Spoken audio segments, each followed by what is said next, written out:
আমি সবার মতো স্বাভাবিক না, এই কথাটা অনেকেই বলে।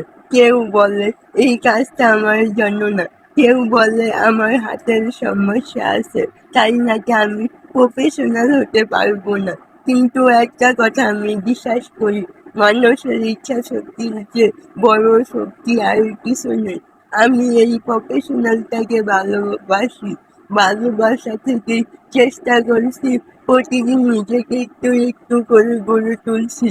হয়তো অন্যদের যেখানে ১ থেকে ২ দিন সময় লাগে শিখতে, আমার সেখানে ১০ দিন লাগে। তবুও আমি থামি না, কারণ আমি জানি আমার গন্তব্য আছে। আজ আমি ভিডিওতে কেক ডেকোরেশন করছি, এটা একদিনে আসেনি।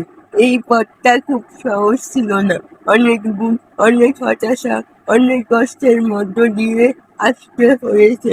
তবু আমি হাল ছাড়িনি। আর আজ দাঁড়িয়ে বলতে পারি আমি পেরেছি, আমি পারছি, আর আমি আরো ভালো পারবো ইনশাল্লাহ। মানুষ যদি সত্যি করে চায়, যদি মন থেকে চেষ্টা করে, তাহলে যে কোনো পরিস্থিতিতে থেকেও উঠে দাঁড়ানো সম্ভব। হয়তো একটু সময় বেশি লাগবে, কিন্তু অসম্ভব কিছু না।